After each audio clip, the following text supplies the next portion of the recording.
It's incumbent upon us producers to do some things to make it easier for the consumer. Buying a bulk, a cow or half a cow, a quarter of a cow, is very difficult for consumers. That's hard. And that's the way I used to sell it and still do sell some. We offer those products. But we had to make some changes so that we could sell people that wanted fillets. We could sell them fillets or ground beef or stew beef and a chicken and some bacon.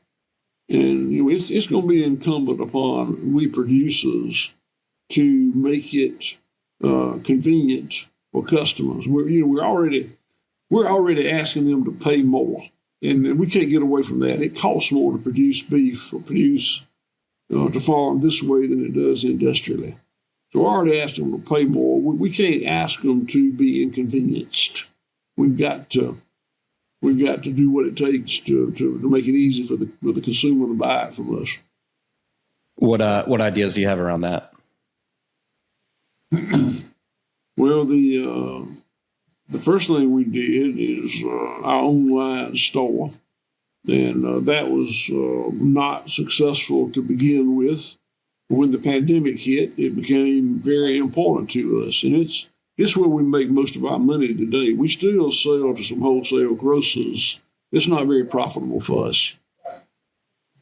Last Saturday, we opened our first retail location in Atlanta, and we're excited about those possibilities. It's a company from Austin, Texas, acquired an old industrial plant and turned it into a 7-day-a-week farmers market.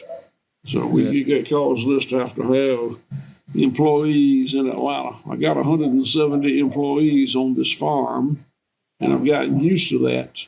But now I'm able to get used to having 3 or 4 in Atlanta.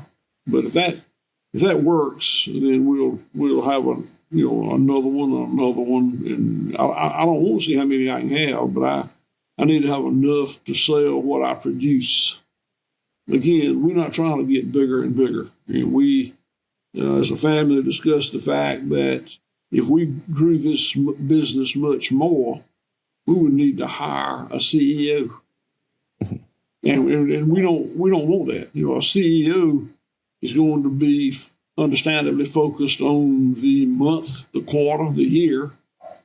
And as a family, we're focused generationally.